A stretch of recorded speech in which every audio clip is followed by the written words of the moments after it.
Hi, I am Mrs Mala Subramaniam from Madurai. Madurai Mala YouTube சேனலை நீங்கள் first time பார்க்குறாங்க தயவு பண்ணிட்டு சப்ஸ்கிரைப் பண்ணிட்டு பாருங்கப்பா. அண்ட் பக்கத்தில் இருக்கிற பெல் ஐக்கானை கிளிக் பண்ணுங்க. இந்த வீடியோ உங்களுக்கு பிடிச்சிருக்கும்னு நினைக்கிறேன். பிடிச்சிருந்தா ஒரு லைக் ஒன்று போடுங்க.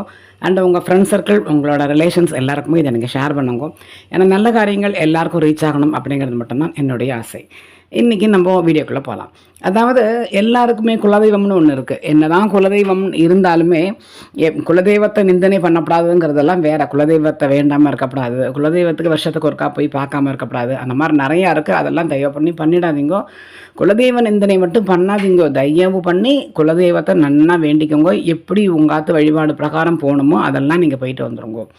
என்ன தான் குலதெய்வ வழிபாடுன்னு ஒன்று இருந்தாலுமே இஷ்ட தெய்வம்னு ஒன்று எல்லாருக்குமே இருக்கும். ஒரு சில பேருக்கு முருகன் இருக்கும், விநாயகர் இருக்கும், அம்மன் இருப்பா, அதுக்கப்புறம் இந்த மாதிரி மகாகாளி அம்மன் எப்படி இருப்பாங்க. அப்படி இல்லாட்டி பெருமாள், எனக்கு பெருமாள் தான் பிடிக்கும். ஸோ ஒருத்தருக்கும் ஒரு இஷ்ட தெய்வம் அப்படிங்கிறது இருக்கும். இல்லை என்ன தான் இஷ்ட தெய்வத்தை நீங்கள் வேணுண்டாலும் குலதெய்வத்துக்கு ஒரு 11 ரூபா காசு எடுத்து வச்சுட்டு தான் அந்த பூஜையோ புனஸ்காரமோ நீங்கள் பண்ணணும்.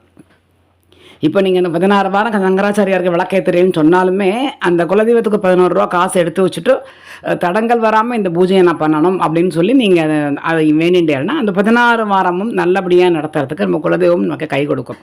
குலதெய்வத்துடைய இஷ்டம் இருந்தால்தான் நமக்கு இஷ்ட தெய்வத்துடைய சக்தியும் பலனும் சேர்ந்து நமக்கு கிடைக்கும். சரியா?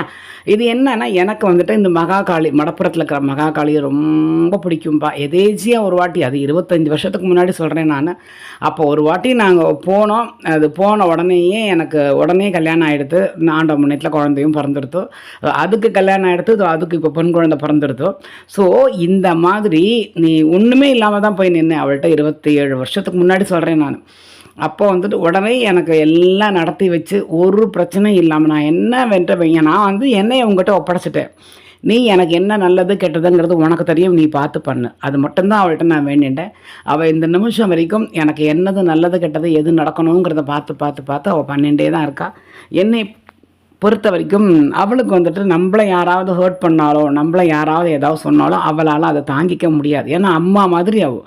அந்த மாதிரி நீங்கள் நம்பி நீங்கள் வேண்டின்ட்டேன்னாக்க அவள் முழுக்க அவளுடைய பார்வை ஃபுல்லாக உங்கள் மேலே தான் இருக்கும்.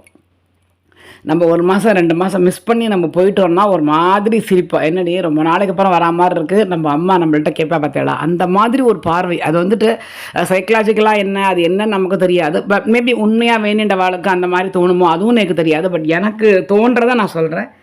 உண்மையாகவே அந்த மாதிரி தான் நான் ஃபீல் பண்ணுறேன். நிறைய பேர் எங்கிட்டையும் சொல்கிறக்கா 15 வருஷத்துக்கு கிடைக்காததுக்கு முன்னாடி பணம் கிடச்சிருத்தோ, நகை நட்டெல்லாம் 16 வருஷம் முன்னாடி தொலைஞ்சு போனதெல்லாம் இப்போ எனக்கு திருப்பி கிடச்சிருத்தோ இந்த கோவிலுக்கு போய்ட்டு.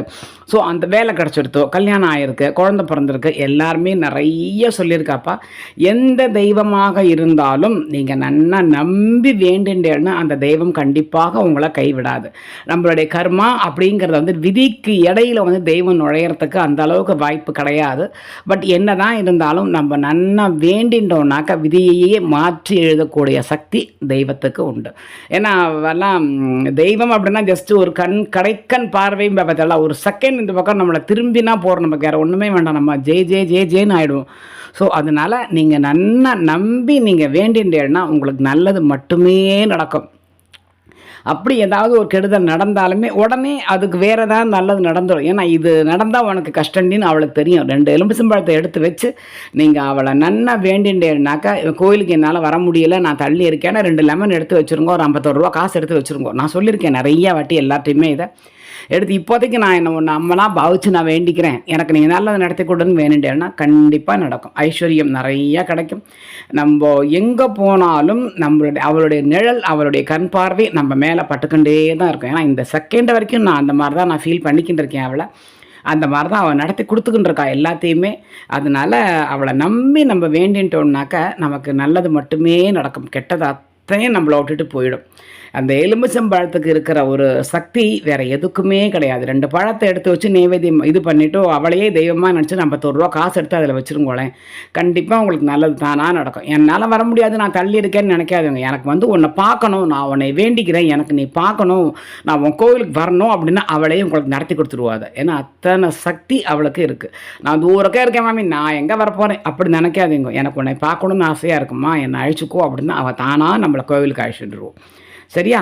ஸோ இந்த மாதிரி நீங்கள் எல்லாருமே நம்பி வேண்டிக்கோங்க. கோவிலுக்கு போகிறவாளுக்கு வந்து நான் நிறையா வாட்டி சொல்லியிருக்கேன், தட்டில் காசை போடுத்துட்டு அவள் பாக்கெட்டில் 101 ரூபா வைக்க சொல்லிவிட்டு அங்கேருந்து ₹1 காசு ₹2 காசு எடுத்து நீங்கள் உங்கள் பையிலையோ உங்கள் பர்ஸ்லையோ செலவு பண்ணாமல் வச்சுக்கோங்க.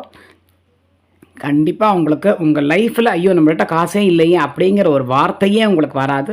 அத்தனை நன்னா இருப்பேன். நீங்கள் எல்லோரும் நன்னா இருங்கோ, 1000 காலம் சந்தோஷமாக இருங்கோ. ஜெய் மகாகாளி.